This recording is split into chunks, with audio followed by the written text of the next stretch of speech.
Welcome to Connecting the Community podcast. I am your host, Marj Andre. I will be connecting you with people, organizations, and events that create community in and around Richmond Hill, a very culturally diverse community with lots of trees and streams and interesting people.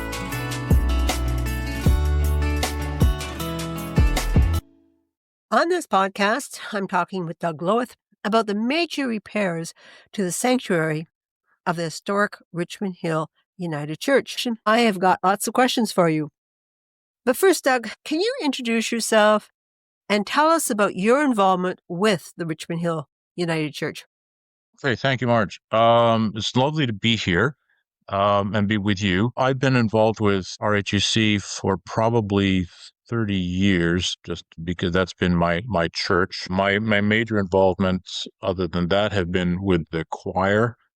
I've been on various committees. There's a very active group of volunteers who, everything has to be run by volunteers. So committees and the board have been in the past. I guess I'm the past board chair, because that's a formal title that you get for the year after you've been board chair. I help to lead worship services. But the main thing is, currently, as a member of the board, I am part of the team overseeing the repairs to the church, especially the plaster ceiling in the sanctuary. Okay, we'll talk more about that. But yeah, can you summarize the history of the Richmond Hill United Church, including how over the front door there is a sign saying Methodist Church, 1880. Right. Well, it says there, and on the cornerstone, that the building was put up in 1880. It was actually opened in 1881, and it was built as a Methodist church. The United Church didn't exist until 1925. And this is a unique thing in Canada and Canadian history, that the Methodists and the Congregational Church of Canada and the Presbyterian Church entered into a union, which exists to this day. In fact, this is the centennial of the United Church of Canada. Hasten to add that that's not everybody from the Methodists, Congregationalists, and Presbyterians joined, and there are those denominations do continue. In fact, there's a Presbyterian church just down the road from us. But that's why it says Methodist Church, 1880. It might be interesting to know just a bit about the history, that in those days, and for many years, it was a custom in the Methodist Church for preachers not to be resident in one community, but to move around on a circuit.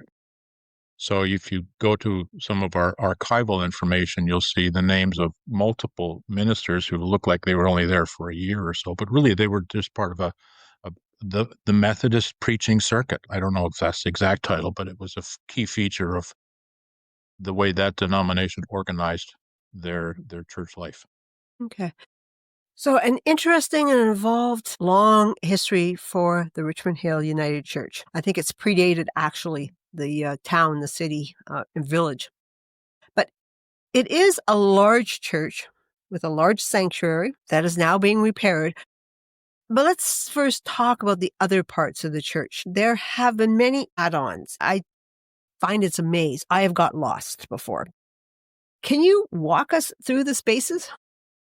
Yeah, absolutely. And you're right. Churches can have a mix of spaces and on different levels with multiple functions, because they are gathering places at all times of the week, not just on Sundays. And this has been the case for forever. Often pieces are added over time as they're needed. It's not unusual in churches built anywhere from the time we were built, 1880s, to the 1940s, to have a full gym with a stage, because among other things, scout groups and guide groups use the spaces and continue to, but they used to be much bigger organizations than they are today. And we also had to accommodate, as many churches did, a very large Sunday school program for children. So now you're going to see those spaces used by community organizations, and they're often nonprofit organizations that are serving the community. We had the food bank, for instance, in Richmond Hill United Church for many years before it developed its own facilities. And the other thing you'll see is there's two there's three big chunks. One is what's called the sanctuary, where we hold services, and that's what you can enter through the beautiful facade that is on Yonge Street. And then behind that, as you go through the doors, you'll find something that's called a big space that is called Centennial Hall. That is like the main part of the church. It has very distinct acoustics because it's built in the round. It's a little interesting. You mentioned this is a maze. Well, if you go through some of the historic part of the church, you'll see the original office that was used by the minister and some spaces that were used for the children's programs. They're all very small. And may have been easier to heat at those days, but it takes you back to a time when smaller spaces were routine. It's a bit like marveling at the size of a closet in a house built, 100 years ago. Like, how do they put all their clothes in there? But that was just the time and the expectations people had of spaces. Now, the interestingly for us, in 1957, there was a new building, a very large building, in fact, larger than the original, attached to the north, and you see a separate entrance on Yonge Street. And that is now, we call that the Village Commons, because its role really now is serving the community. But that was originally built with the church school in mind, and it has, oh gosh, it's got a gym, a full-size commercial kitchen, classrooms, offices, meeting rooms. And they are going all week long. A chunk of that is, I suppose, the smaller part of that is church events and needs, and the larger part is community. And if you see people coming and going from the church all the time, there's a reason for it. Now, the sanctuary, when it's not under renovation, it's a beautiful place. I really don't have the vocabulary to say what it is, why it's so beautiful, if it's the proportion, angles, wood, light coming in, the stained glass windows. But I expect that you would agree that it's a beautiful space. Yes, I do. And it has lovely proportions and shapes. So I think one of my favorite places in the building is up on the balcony, off to one side, because you have a view of the decorative arch over the choir sits and where the minister preaches and whatnot. And there's these beautiful, completely decorative organ pipes. The real ones are behind, which I'll talk about a little while. But you get that. You also see the beautiful curve of the front of the balcony, and the building is all the pews and the so much of the rest of it is made with wood that was stained, and there's beauty in natural wood. There's also remarkable craftsmanship in that. The steel frames for all those pews were made locally at the Trench Carriage Works. It was just a block away. But I think the most remarkable thing is the acoustics. I sing, and it's really a lovely place. It's a very generous place to sing in for the singer, performer, I should say, and also for the audience. It's people who know more about acoustics than I do say that it's an unusual, because it's good for the spoken voice as well as for music. And apparently it's hard to get that mixed together in one place. And the other thing that's a really strong feature, well, let's see, I'll just do a couple things. First of all, there's the organ. The organ is noteworthy because it is a Cassavant organ. It's made by a company in Quebec that is, I believe, still functioning today. They're very famous. Their organs were sold all over the world, and it is more than 100 years old. Organs are like incredible instruments, of course. Ours has 3,000 pipes, and I think the other thing, just in a visual sense, you mentioned the stained glass windows, and those are beautiful pieces of art in themselves. And the work that you see when you look at them, the molded, what's called tracery in between the panels of the stained glass are all done in stone and concrete, and it's marvelous. It's also very expensive to keep fixed, but they are absolutely beautiful. So anyway, I'll stop there. But Okay. it's a beautiful space. It is a beautiful space. Now when I walk through the front door on Yonge Street, I walk through a construction zone. The Mhm. ceiling is exposed.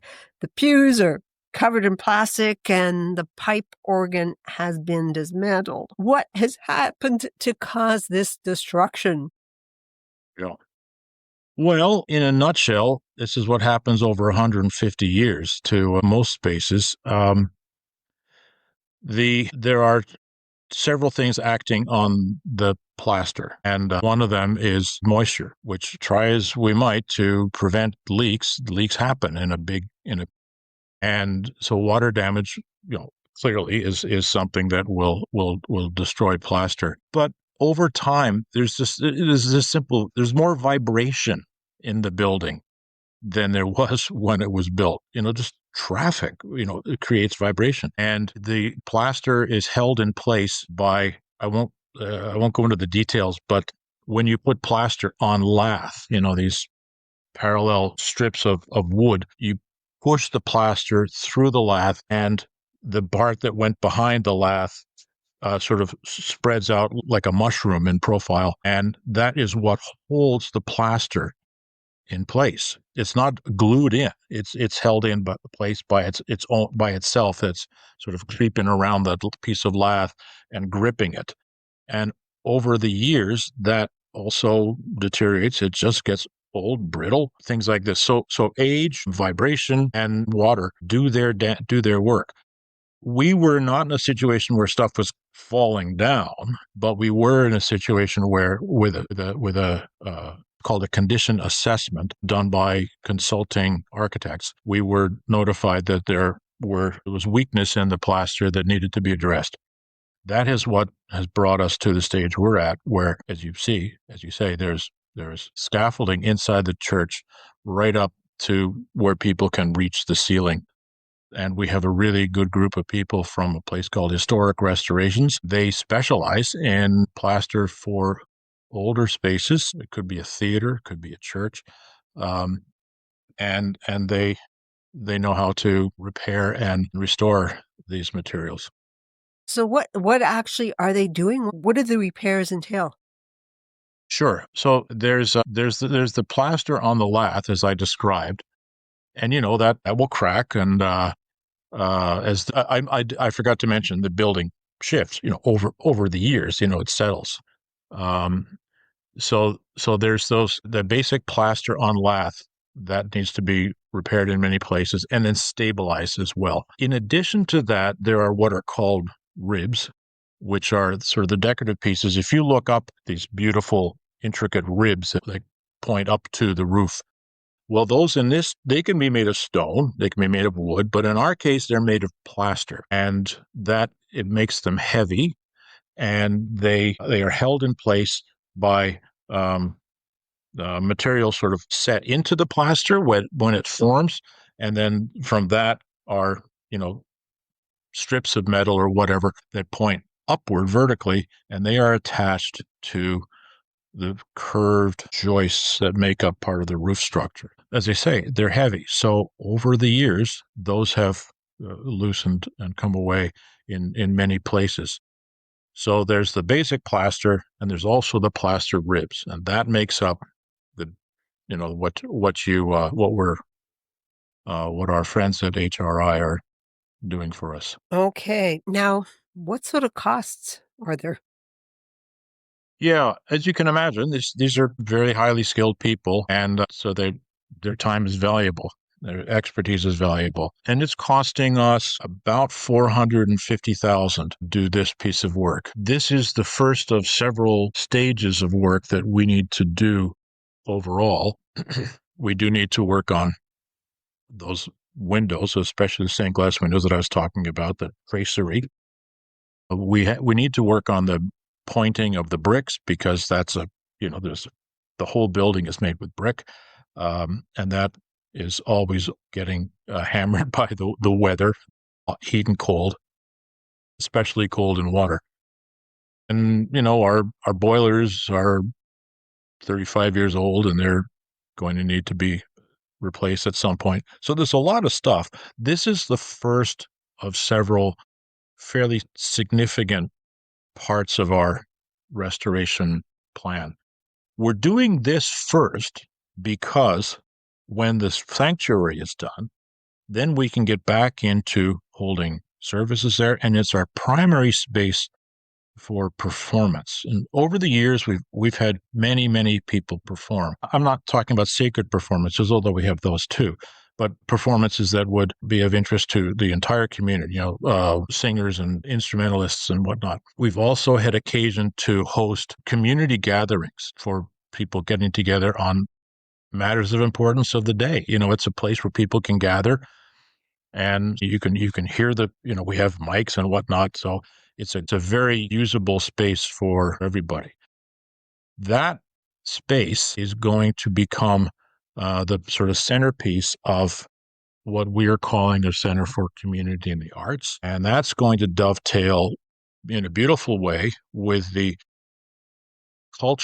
other cultural spaces that are along our section of Yonge Street in Richmond Hill, including the Richmond Hill Center for the Performing Arts and the newly opened cultural center that the city is going to operate. And I said, we're spending $450,000 on the sanctuary. Well, we don't have millions more stashed away. We're paying for this part out of money that we've put away very gradually over decades, and then we have to raise the money to do the next steps that I was talking about, the brickwork, the roof, the boilers, that sort of thing. And that's an investment in a very usable space, fit 500 people in that building for performances. So the money is going to have to come in part from what we raise by holding events there. It's interesting to note on that, as a sidebar, that we've had really encouraging visits from people whose churches have gone through this kind of transformation. Places like Trinity St. Paul's, people will be familiar with that downtown. A lot of people will have gone to concerts of Tafel music, which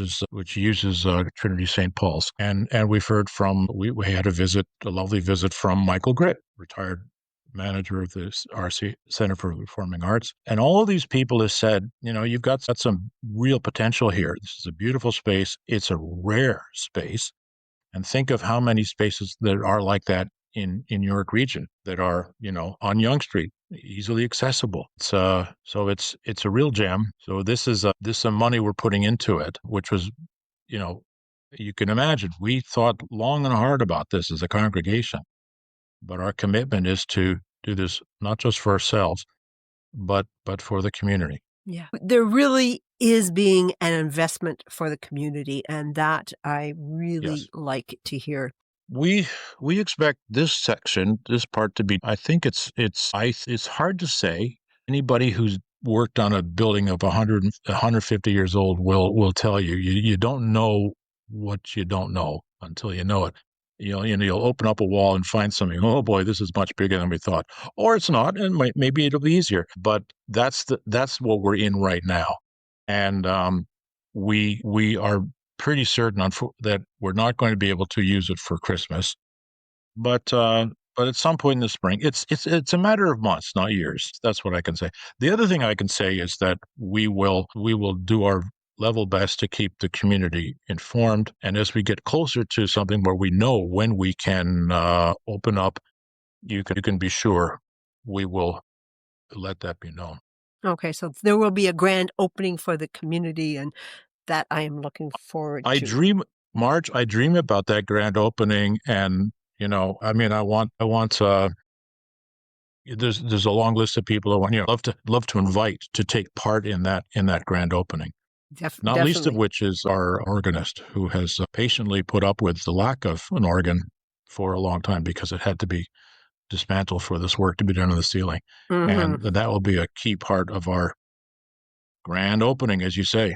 Thank you. Yes, okay, looking forward to that. So, but well before this calamity, the church has been in a process of reinventing itself. Can you talk more about that? Most people will be familiar with the trend in mainstream churches Anglican, United, that and so on, that of declining membership. It's not something that I can argue about, but it's just a fact, and it's well established in the United Church. So what you have is churches that are, have large spaces, large, in some cases a lot of land, who no longer have the physical need to accommodate, 400 people for every service and 150 kids in the Sunday school. So all across Canada, churches are scrambling to do this. Sad to say that quite a number of them have simply closed. And you can go many places nearby here where a church has been, because the buildings typically are beautiful and very well situated. The buildings have been turned into other uses. The facade has been retained, but a condo has been built behind, and so on and so on. Facing that same trend ourselves, we began some years ago trying to plan what we can do, and it's been a very long journey. There was a time when we thought our future was going to be to turn over some of our land. It's on that newer part from 1957. We thought that would be a good place for rent geared to income housing. That didn't work in the end, and it had to do with there's just as big as it is, there just isn't enough space there to make something viable. So we've gone through a few other ideas, and where we're at now is to focus on that, the sanctuary as a performance space, make full use of the adjacent spaces for other kinds of events, and to, if you like, ramp up the use that we now have of the rest of the building for various community positive organizations. Okay, I'm keeping my fingers crossed that we see some great things. People can sign up for a regular newsletter for the church so they can keep in touch. And I'll put that in the podcast notes because I think the public likes to know. When I talk to people about things happening at the church, everyone's ears perks up. So I really think well beyond the congregation, this is a community space. So I encourage people to stay in touch and find out what does happen and when. Now, is there anything else that you wanted to add? I guess a sort of an end note would be that RHUC has been an evolving organization throughout its entire history. There has always been engagement with the community. This is not a new thing for us. Going from, you know, as an example, going from occasional concerts in the sanctuary to, you know, a season of 10 concerts or 20 concerts or whatever, that's putting it on a whole new level. And there's an immense amount of reorganization that we have to do. I'm looking forward to that concert season. So, okay. Now, I do end the podcasts asking the same question of all guests. I would Great. like you to name one thing that you really like about this community. Ooh, I've lived in Richmond Hill for more than half my life. And there was at one point when, and I'm a city boy, but Toronto raised. But at one time, I had within walking distance of my house, both my children's schools, my church, my dentist, my doctor, and my job. And, I could walk everywhere. That was amazing. But beyond that, I have to say, because that doesn't apply to everybody, obviously. It was just lucky for me. I think this has been a great place to live. We've loved, my wife and I have loved raising our children here. They've moved away, but they love they can come back to the house they were raised in. And there is this wonderful diversity in this town. And I know that that's partly because we're part of the GTA, which is one of the most diverse communities in the world. Beyond that, there are signs of engagement everywhere. You just have to hang out and cover notes and watch the events that happen in the public square that's adjacent to the Center for the Performing Arts to see what's happening. And over the years, we've seen speaker series that you run, heritage days, pride parades, and some of them come and some of them go, and some of them have shifted to, other places in New York region where they're still accessible to folks from Richmond Hill. But there's always something like that. And I think that's so engagement and diversity are And Yeah. walkability. So for Not you, the one thing, yes. the two things I like Yeah. Okay. That most about good this answer. committee. Despite not being succinct, it is a good answer. So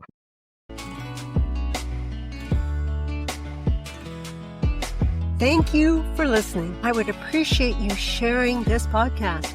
Consider emailing me at Marj, M-A-R-J, at marjandre.com. I would welcome suggestions for podcast guests.